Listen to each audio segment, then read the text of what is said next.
What's up, YouTube? It's your girl, Sierra, the chosen one. And I'm back.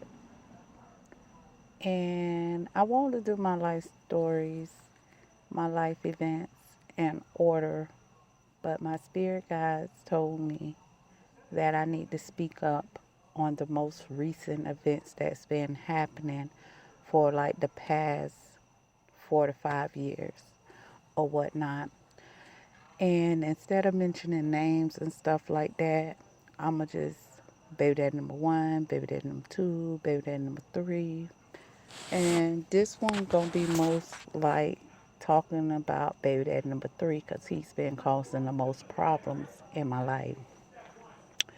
So, um, it all started as it started to be known because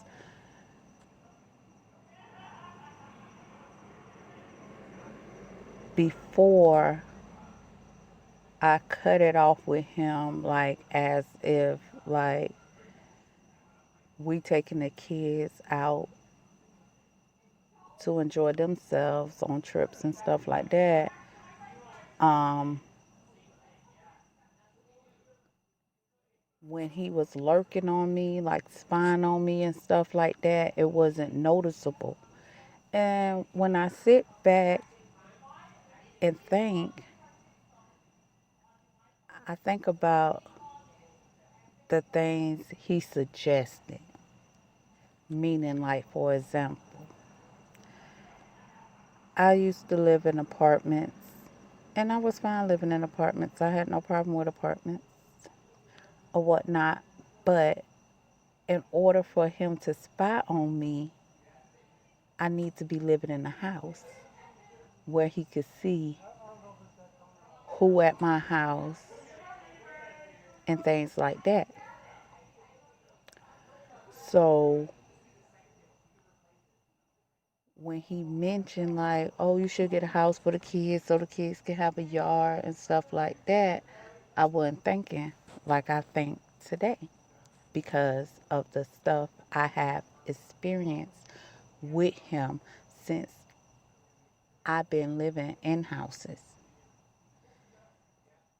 He's been stalking me this whole time. But due to me living in an apartment complex, he couldn't really tell who was at my house.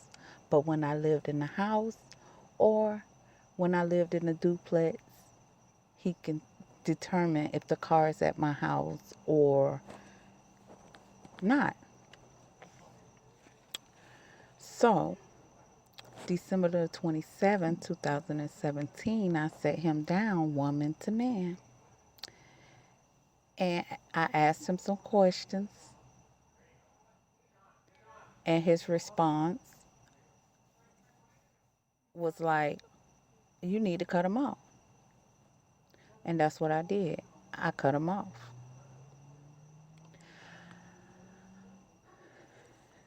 Like the last week of January or whatnot, I had, well, no, um, like I believe January the 20th, I had started working at the hospital, and February the 5th, I was due to start my RN class. But the last week of January, I had orientation for my class or whatnot. So I reached out to him after getting the kids out to school. I reached out to him and I informed him, hey, I don't know how long the orientation going to be, and I'm going to need you to get the kids or whatever. So him, forget what I just called him for. He want to know about me coming to see him. He said, oh, I'm working down the road from your house. I want to see you. My response was, I don't want to see you. And then I just tell you I had something to do or whatnot. So he was like, oh, yeah, I forgot just that quick or whatnot. So then he was like, what you got to do today? or whatnot.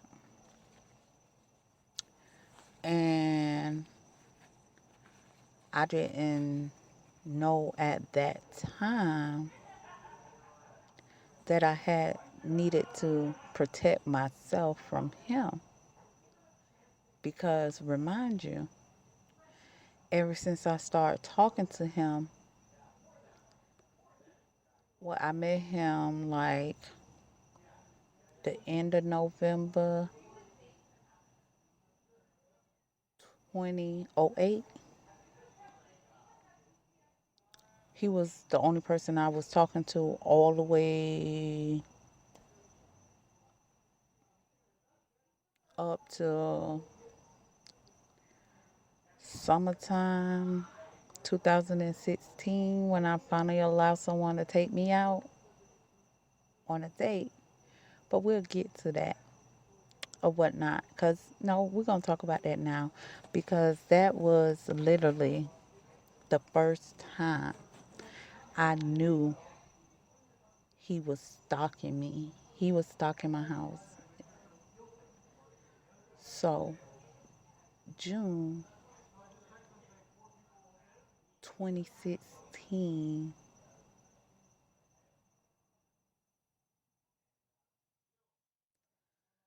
I allowed this guy to take me out or whatnot. And after a few dates, I allowed him to come over. My kids was gone with their other side of the family or whatnot for the summer.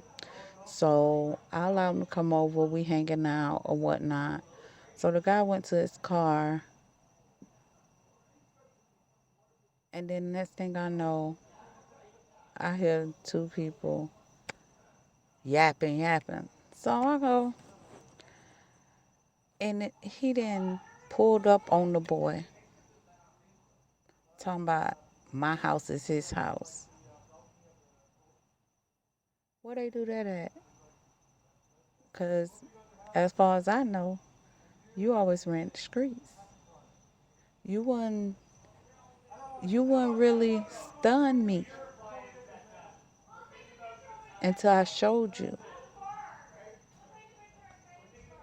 I can date, but my main focus is my kids. And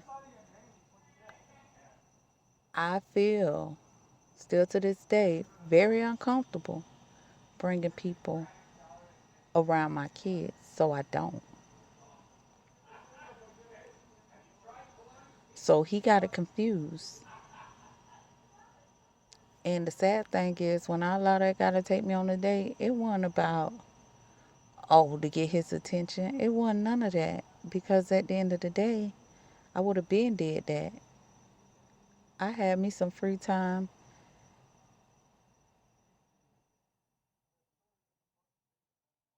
and I decided to enjoy myself. And then look who pop up out the blue, talking about. But anyway, that's the first time that I realized that he was watching me secretly. And the reason why he acted like I didn't matter was because he felt like I wasn't going to go out and do nothing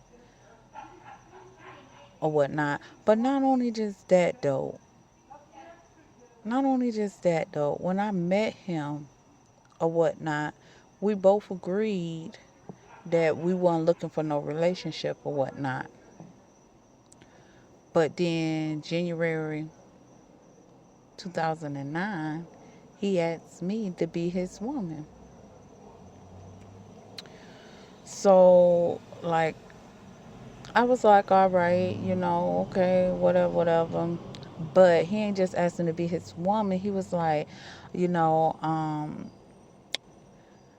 I can't be doing all of this and that, and you not my woman or whatnot. So all he was doing was helping me get my kids to and from daycare or whatever. And, we'll hang out, while the kids at daycare. But I got tired, like I'm not a street runner. I'm not a street person. I don't like to just run the streets or nothing like that. So some days I will want to go home after dropping the kids off because remind you, I'm a mother. And when he met me, I was a mother of three. And I have to cook, I have to clean,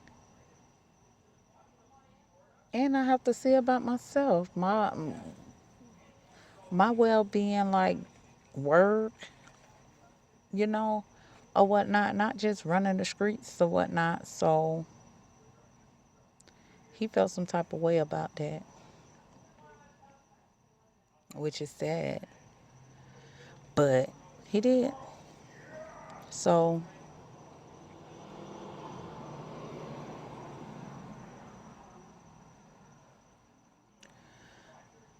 so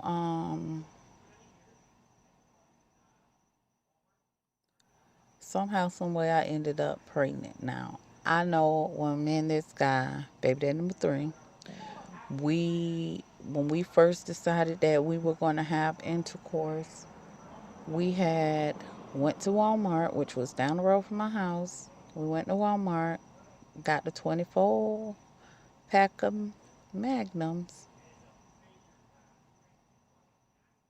and we never agreed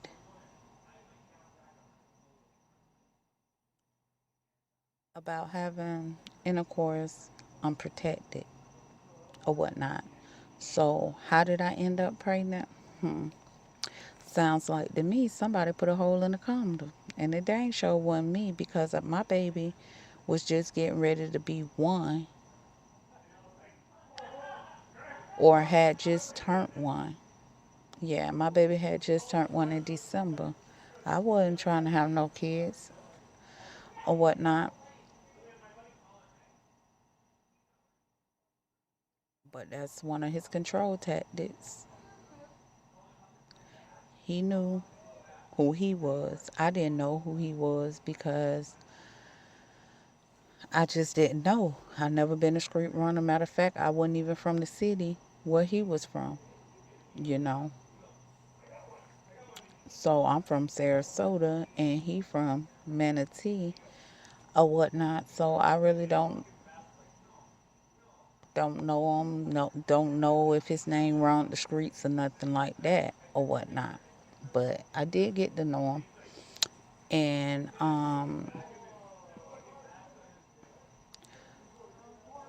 it's a lot of stuff that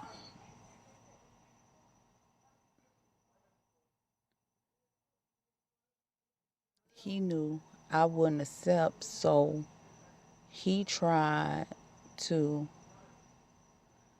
basically control me once he realized who I was or whatnot. So he tried to control me with like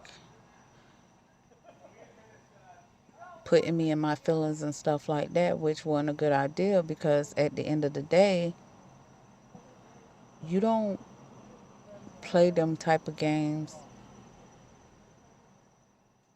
with a woman.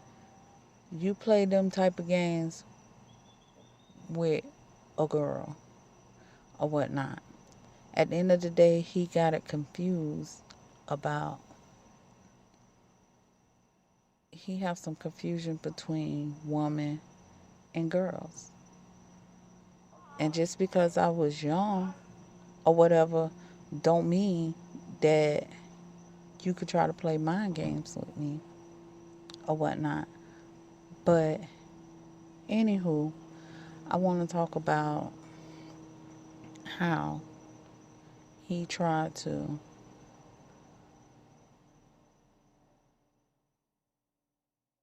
not how he tried to, how he acted once he lost control of the situation.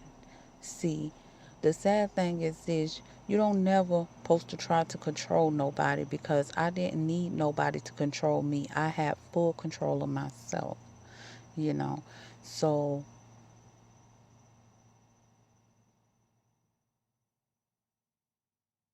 I didn't need nobody to control me. He needed somebody to control him. But I'm not a controlling person. At the end of the day, I do believe that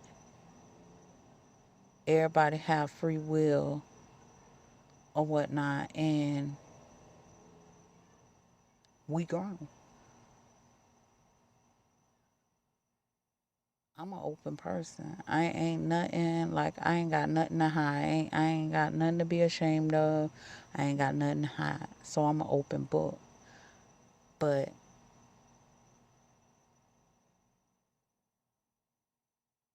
he was very secretive and stuff like that. But anyway, so my thing is though, he once he found out that I was gonna be away from my house, see, because I never I'm a homebody. I'm always home. I love to be home. I can't stand like to be around a bunch of people because see when you're around a bunch of people you got all these energies around you and you don't know who an energy vampire or not, but I'm just a loner. I like to be home. I like to be in my own space and I like to be by myself or whatnot. So when he got to see that, he felt like he could do